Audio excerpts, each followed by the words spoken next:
بسم اللہ الرحمن الرحیم وبہ نستعین اما بعد۔ ناظرین کرام، سلسلہ جاری ہے فضائل اجلہ صحابہ کرام رضوان اللہ تعالی علیہم اجمعین کا، جس سلسلے میں مختلف صحابہ کرام کی مختصر سی سوانح آپ کے سامنے آ چکی ہے۔ آج تذکرہ پیش کریں گے مشہور صحابی حضرت سلمان فارسی رضی اللہ تعالی عنہ کا۔ حضرت سلمان فارسی رضی اللہ تعالی عنہ جو فارسی النسل تھے، ملک ایران کے مشہور شہر اصبہان کے رہنے والے، ابتدائی سے دین حق کی تلاش تھی۔ ان کے ایمان لانے کا واقعہ بڑا مفصل اور بڑا مطول ہے، جس کا خلاصہ یہ ہے کہ دین حق کی تلاش میں نصارہ کے مختلف علماء کے پاس انہوں نے اسفار کیے، ان کے پاس پہنچے، اور سب سے آخر میں ملک روم کے شہر عموریہ پہنچے، اور وہاں پہنچ کر دین نصارہ کے ایک بڑے عالم سے ملاقات کی۔ جب حضرت سلمان فارسی رضی اللہ تعالیٰ عنہ کو محسوس ہوا کہ ان عالم کا وقت بھی قریب آ رہا ہے، تو سوال کیا، میں آپ کے بعد کہاں جاؤں، کس سے ملاقات کروں، اور کس کی نگرانی میں رہ کر میں دین حق حاصل کروں؟ عموریہ کے اس عالم نے کہا کہ اب مجھے کوئی نصارہ کا بڑا عالم نظر نہیں آ رہا ہے، البتہ نبی آخر الزماں جناب محمد رسول اللہ صلی اللہ تعالی علیہ وسلم کی بعثت کا وقت قریب ہے۔ وہ ملت ابراہیمی پر ہوں گے، اور اسے نخلستان یعنی کھجور کے علاقے میں وہ ہجرت کریں گے، جہاں پر دو پتھریلو علاقوں کے بیچ میں ہوگا۔ ان کی علامات نبوت بالکل واضح ہوں گی، وہ ہدیہ قبول کریں گے، صدقہ نہیں لیں گے۔ اسی طرح ان کے دونوں کندھوں کے درمیان مہر نبوت ہوگی۔ اگر تمہاری رسائی ان تک ہو جائے تو بہت اچھی بات ہے۔ سلمان فارسی رضی اللہ تعالیٰ عنہ کہتے ہیں، عموریہ کے اس بڑے عالم کے پاس رہتے ہوئے میں نے تجارت شروع کر دی تھی، بہت ساری بکریاں اور گائیں میرے پاس اکٹھا ہو گئی تھی۔ ایک روز ملک عرب کے قبیلے بنو کلاب کا ایک تجارتی قافلہ وہاں پہنچا۔ میری ان سے ملاقات ہوئی تو میں نے ان سے کہا، آپ لوگ مجھے اپنے ساتھ عرب لے چلیں، میں اپنی سب گائیں اور بکریاں آپ لوگوں کو دے دوں گا۔ انہوں نے میری بات قبول کر لی، اور میں ان کے ساتھ ملک عرب کے لیے روانہ ہو گیا۔ راستے میں یہودیوں کی ایک بستی آئی، وادی القرا۔ وہاں پہنچ کر ان لوگوں نے مجھے غلام بنا کر اور غلام بتا کر فروخت کر دیا، اور میری تمام گائیں اور بکریاں اپنے ساتھ لے گئے۔ کافی دنوں کے بعد ایک روز میرے مالک کا ایک عزیز مدینہ طیبہ سے آیا، اور مجھے خرید کر مدینہ طیبہ لے گیا۔ مدینہ طیبہ میں نبی آخر الزماں صلی اللہ تعالی علیہ وسلم کی دار الہجرت ہونے کی وہ تمام علامتیں موجود تھیں جو مجھے نصارہ کے اس بڑے عالم عموریہ کے عالم نے بتلائی تھیں، اور مجھے یقین ہو گیا کہ ایک دن نبی آخر الزماں علیہ السلام یہاں تشریف لائیں گے۔ چنانچہ میں یہاں مدینے میں رہ کر غلامی کی زندگی گزارتا رہا، اپنے مالک کے کام کاج میں مشغول رہا۔ مکہ معظمہ میں اللہ کے رسول کی بعثت ہو چکی تھی، کچھ خبریں مدینہ بھی آئیں، لیکن مجھ غلام کو پتہ نہ چلا۔ ایک دن میں نے یہودی مالک کے باغ میں کھجور کے درخت پر چڑھ گیا۔ میرا مالک قریب ہی بیٹھا تھا کہ اس کے ایک عزیز نے آ کر یہ خبر دی، مدینہ طیبہ کے بہت سے لوگ ایک ایسے شخص کے استقبال کے لیے قبا گئے ہوئے ہیں جو مکے سے آیا ہے اور خود کو اللہ کا نبی کہتا ہے۔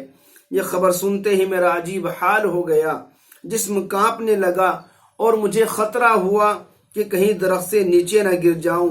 بمشکل تمام اتر کر آیا، اور خبر دینے والے شخص سے پوچھا کہ تم کیا کہہ رہے ہو؟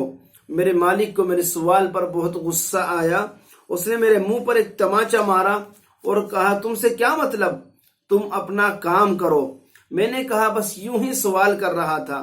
جب اللہ کے رسول مدینہ پہنچ گئے، ایک رات کو میں کھانے کا سامان لے کر بغرض امتحان آپ کی خدمت میں حاضر ہوا اور عرض کیا یہ صدقہ آپ کے اور آپ کے ساتھیوں کے لیے لایا ہوں۔ اللہ کے رسول نے غریب صحابہ کرام سے فرمایا تم لوگ کھاؤ اور خود اس کو ہاتھ نہ لگایا۔ میں نے دل میں کہا جو علامت اموریہ کے عالم نے بتلائی تھی کہ وہ صدقہ نہیں لیں گے وہ پوری ہو گئی۔ کچھ دنوں کے بعد پھر میں نے کھانے کا کچھ سامان لیا اور لے کر اللہ کے رسول کی خدمت میں پہنچا۔ عرض کیا یا رسول اللہ یہ آپ کی خدمت میں ہدیہ ہے۔ آپ نے اس کو قبول فرما لیا، خود بھی کھایا، صحابہ کرام کو بھی کھلایا۔ میں نے اپنے دل میں کہا دوسری علامت بھی صحیح ثابت ہوئی۔ پھر ایک دن موقع پا کر کمر مبارک پر ختم نبوت بھی دیکھ لی۔ اس آخری علامت کو دیکھ کر صبر نہ ہو سکا اور میں پشت مبارک سے چمٹ کر رونے لگا۔ آپ نے مجھے اپنے سامنے کی جانب بلا لیا۔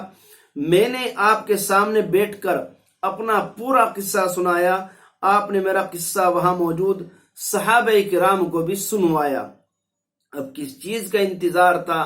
زندگی بھر سے جس نور ہدایت کی تلاش تھی میں اس کے سامنے تھا۔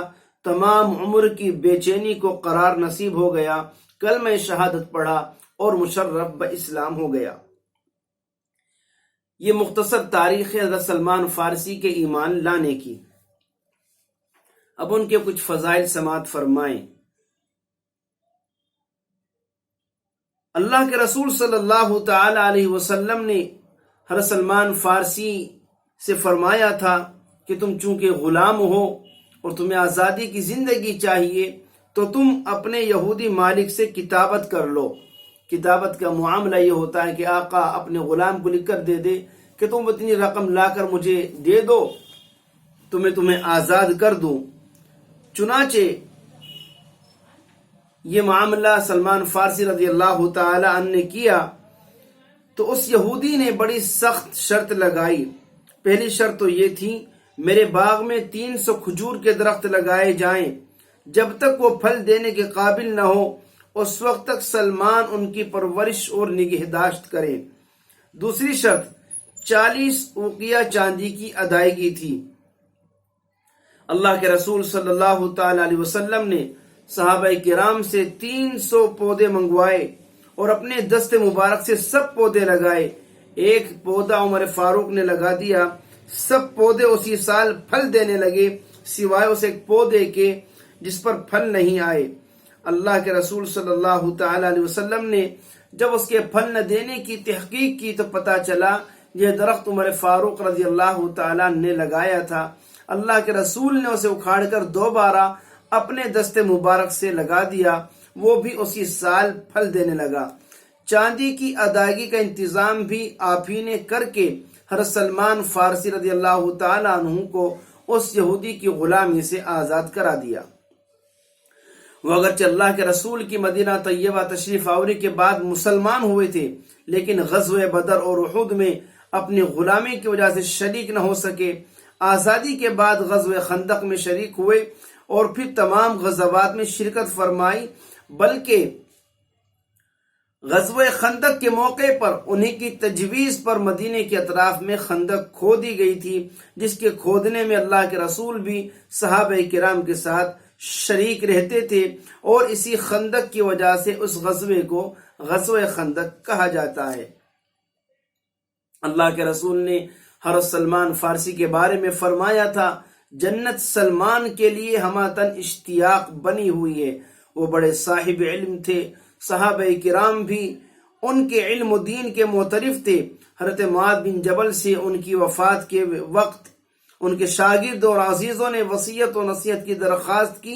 انہوں نے جو نصیحت فرمائی معاذ بن جبل نے، ان میں سے ایک نصیحت یہ تھی کہ سلمان فارسی صاحب علم ہیں، ان سے علم حاصل کرنا۔ حضرت سلمان فارسی رضی اللہ تعالیٰ ملک ایران سے نکل کر کس طرح مدینہ طیبہ پہنچے اور کس طرح اللہ کے رسول علیہ الصلوۃ والسلام سے ملاقات اور پھر آپ سے اپنی ردا سنائی، یہ تمام واقعہ آپ کے سامنے آ چکا ہے۔ ایک دن حضرت سلمان فارسی رضی اللہ تعالیٰ حضرت ابو دردہ کے یہاں ملاقات کے لیے آئے۔ ان کی اہلیہ ام دردہ کو دیکھا کہ بہت ہی معمولی حال میں ہے، زیب و زینت کی کوئی چیز بھی اختیار کیے ہوئے نہیں۔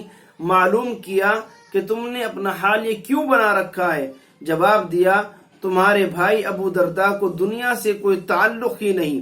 کچھ دیر بعد ابو درداء تشریف لے آئے، کھانے کا اہتمام کیا۔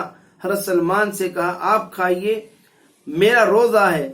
حضرت سلمان فارسی نے کہا میں تمہارے بغیر نہیں کھاؤں گا۔ اس پر حضرت ابو درداء نے بھی کھانا کھا لیا۔ جب رات آئی تو ابو درداء نفل نماز پڑھنے چلے۔ حضرت سلمان نے کہا سو جائیے، وہ سو گئے۔ کچھ دیر بعد پھر وہ نماز کے لیے کھڑے ہونے لگے۔ حضرت سلمان فارسی نے کہا سو جائیے، ابو درداء پھر سو گئے۔ جب رات کا آخری حصہ ہوا، حضرت سلمان فارسی نے کہا اب کھڑے ہو جائیے اور نماز پڑھیے۔ دونوں نے نماز پڑھی۔ اس کے بعد حضرت سلمان نے حضرت ابو درداء سے فرمایا تمہارے رب کا بھی تم پر حق ہے، اور تمہارے نفس کا بھی تم پر حق ہے، اور تمہارے اہل و عیال کا بھی تم پر حق ہے۔ ہر صاحب حق کو اس کا حق دینا چاہیے۔ حضرت ابو درداء نے آ کر یہ پورا واقعہ اللہ کے رسول سے عرض کیا۔ اللہ کے رسول نے فرمایا سلمان نے صحیح کہا۔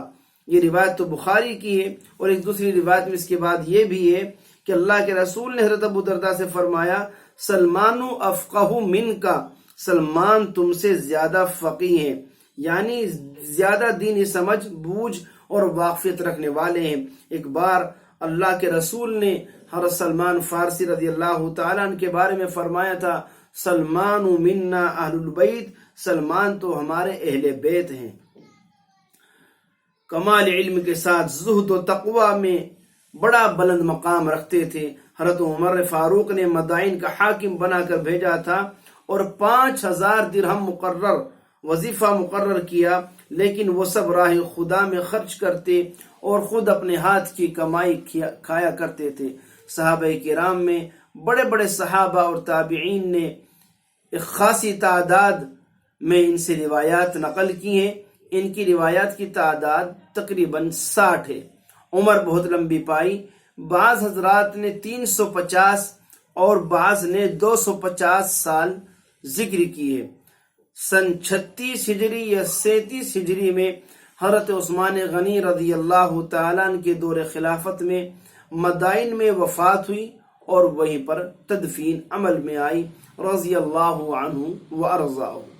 یہ ہے سلمان فارسی رضی اللہ تعالیٰ عنہ، جو دین حق کی تلاش میں نہ جانے کہاں کہاں پہنچے، بالآخر اللہ کے رسول کی بعثت ہوئی، مدینہ طیبہ پہنچ کر اللہ کے رسول کی خدمت میں حاضری دی اور مشرف اسلام ہو گئے۔ اللہ تبارک و تعالی ہم سبھی کو دین کی سمجھ عطا فرمائے، آمین۔ وما علینا الا البلاغ المبین۔